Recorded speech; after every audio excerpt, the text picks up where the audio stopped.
Student politics at its best is not a rehearsal for narrow power games. It is a training ground for ethical leadership where conviction meets courage and dialogue leads to change. BCS itself is a remarkable example of how campuses can nurture democracy in a nurtured, structured, positive way.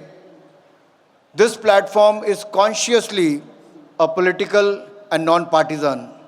It does not campaign for any political party, but it inspires young people to see politics as national service and public life as an honorable calling.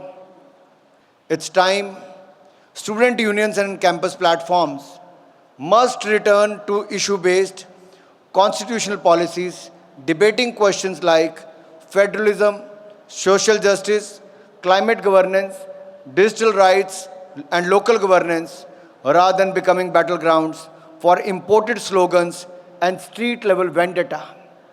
केवल आक्रोश करने से, आंदोलन करने से काम नहीं चलेगा। तथ्यों और तर्क के साथ और लोकतंत्र के मूल्यों की जानकारी होकर शायद हम इस डेमोक्रेसी में एक बड़ा इम्पैक्ट पड़ा कर सकें। Debate, dissent and dialogues are essential, but they must be grounded in facts, responsibility and respect for the institution that hold this republic together. When initiatives like BCS, My Bharat, NSS, campus naturally evolves into nurseries of democracy, where the young citizen learns not only to question, but also to contribute. हम केवल सवाल पूछने का काम ना करें, हम समाधान भी निकालें। हम केवल अपने राइट्स की बात ना करें, हम अपनी कंट्रीब्यूशन की बात भी करें। You look at the contrast in the last 10 to 11 years what we have achieved. मैं आपको 1 मिनट में इसका उदाहरण बताता हूँ। 2014 में हमारे देश में कितने IIT थे, कोई बता सकता है? How many IITs we have in the country?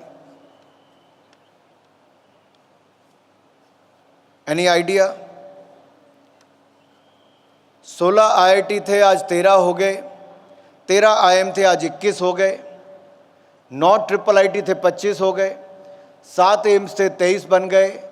723 university थी, आज लगभग 1200 यूनिवर्सिटीज़ हो गई। 50,000 MBBS की सीट थी, 1 लाख से ज़्यादा हो गई। 31,000 हमारे पास पोस्ट ग्रेजुएशन की सीट थी डॉक्टर्स के लिए, आज 62,000 हो गई। 5 शहरों में मेट्रो थी, आज 21 शहरों में हो गई। 96,000 किलोमीटर नेशनल हाईवे था, 1.5 लाख किलोमीटर हो गया। 3,23,000 किलोमीटर ग्रामीण सड़कें थी, आज 7 लाख किलोमीटर से ज़्यादा हो गई। 74 एयरपोर्ट थे, आज 160 से ज़्यादा हो गए। जो 60 साल में वो नहीं कर पाए, वो 10 साल में हमने करने का काम किया है। हमने काम से देश को गति दी है, ना कि ओछी राजनीति करने का प्रयास किया है। वो कहते हैं कि PLI स्कीम से क्या होगा, केवल इतना ही फर्क पड़ा है कि आज से 10 साल पहले भारत में केवल 1500 करोड़ रुपए के मोबाइल एक्सपोर्ट होते थे, आज 2 लाख करोड़ रुपए के मोबाइल एक्सपोर्ट होते हैं। हमने 40,000 करोड़ रुपया इलेक्ट्रॉनिक कंपोनेंट मैन्युफैक्चरिंग के लिए इस साल के बजट में रखा है। इंडिया सेमीकंडक्टर मिशन 2.0 के लिए बजट में प्रावधान किया है। बायोफार्मा शक्ति, बायोफार्मा हब बनाने के लिए उसको 10,000 करोड़ का प्रावधान किया। MSME सेक्टर के लिए हज़ारों करोड़ रुपए का प्रावधान किया। इससे पहले बल्क ड्रग पार्क और हमारे जो हेल्थ केयर के इक्विपमेंट्स उनको मैन्युफैक्चरिंग के लिए आत्मनिर्भर भारत बनाने के लिए लगातार हमने प्रयास किए हैं। अगर विपक्ष को राजनीति करनी है तो झूठ की नहीं करनी चाहिए, तर्क और तथ्यों के साथ। मेरा युवाओं के से यही अनुरोध रहेगा, तर्क और तथ्यों के साथ करनी चाहिए। झूठ के पाँव नहीं होते और ज़्यादा टिकते भी नहीं हैं।